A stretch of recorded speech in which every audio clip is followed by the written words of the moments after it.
ಇವತ್ತು ನಮ್ಮ ಮನೆ ಜಾತಿ ಗಣತಿ ಬಂದಿದ್ದರು. ನಂಗೊಂದಷ್ಟು ಪಾಯಿಂಟ್ಸ್ಗಳು ತಲೆಗೆ ಬಂತು.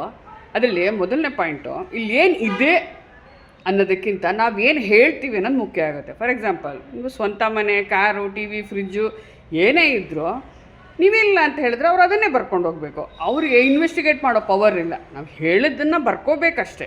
ಅಥವಾ ಸಮೀಕ್ಷೆಗೆ ನೀವು ಒಳಪಡ್ತೀರಾ ಅಂತ ಕೇಳಬೇಕು. ಇಲ್ಲ ಅಂದರೆ ಅವ್ರು ಹಾಗೆ ಹೋಗಬೇಕು. ಸೊ ಇದರಲ್ಲಿ ಎಷ್ಟು ಜನ ಸಮೀಕ್ಷೆಯಿಂದ ಹೊರಗಡೆ ಉಳಿದಿದ್ದಾರೆ, ಇದು ಎಷ್ಟು ಜನ ನಿಜ ಹೇಳಿದ್ದಾರೆ, ಅದು ಮೊದಲನೇ ಪಾಯಿಂಟ್. ಆದರೆ ಎರಡನೇ ಪಾಯಿಂಟು, ಮನೆ ಇದೆಯಾ, ಕಾರ್ ಇದೆಯಾ, ಟಿ ವಿ ಇದೆಯಾ, ಫ್ರಿಜ್ ಇದೆಯಾ, ವಾಷಿಂಗ್ ಮಿಷಿನ್ ಇದೆಯಾ, ಓಕೆ ಇದೆ. ಆದರೆ ಇದ್ರ ಮೇಲೆಲ್ಲ ಸಾಲ ಎಷ್ಟಿದೆ, ಇದ್ರ ಮೇಲೆ ನಾವು ತಿಂಗಳು EMI ಎಷ್ಟು ಕಟ್ತಾಯಿದ್ದೀವಿ ಅದನ್ನು ಕೇಳಲೇ ಇಲ್ಲ.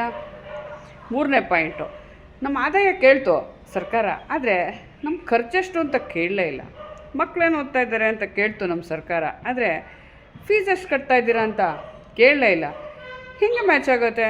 ಇನ್ಕಮ್ಮು, ಎಕ್ಸ್ಪೆಂಡಿಚರು, ಅಸೆಟ್ಟು, ಲಯಬಿಲಿಟಿ ಟ್ಯಾಲಿನೇ ಆಗಲ್ವೇ? ಇದನ್ನೆಲ್ಲ ಟ್ಯಾಲಿ ಮಾಡೋಕ್ಕೆ ಮತ್ತೊಂದು ಸಮೀಕ್ಷೆ ಮಾಡುತ್ತಾ ನಮ್ಮ ಸರ್ಕಾರ? ಕಾದು ನೋಡಬೇಕು.